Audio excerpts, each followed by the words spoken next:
traumat që i përjetojmë si fëmijë radhëherë duken pa lënë gjurmë. Edhe kur rritemi, ato vazhdojnë me ndiku në mënyrën se si sillemi me njerëzit, sidomos në lidhjet e dashurisë. Psikologët thonë se mungesa e dashurisë, dhuna në familje, frika apo neglizhenca e mësojnë trupin me qenë gjithmonë në gjendje alarmi. Më vonë, sipas psikologëve, kjo mund të shfaqet si nervozë shpejt, mbyllje në vetvete, frikë me afru me dikën ose xhelozi e tepruar. Shumë njerëz kanë të vështirë me u besu të tjerëve, reagojnë në konflikte ose largohen menjëherë sapo ndihen të lënduar.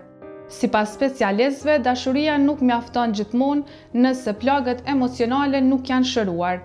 Pranimi i problemit, biseda e hapur dhe kërkimi i ndihmës profesionale janë hapat kryesor për me dalë prej këtij rrethi.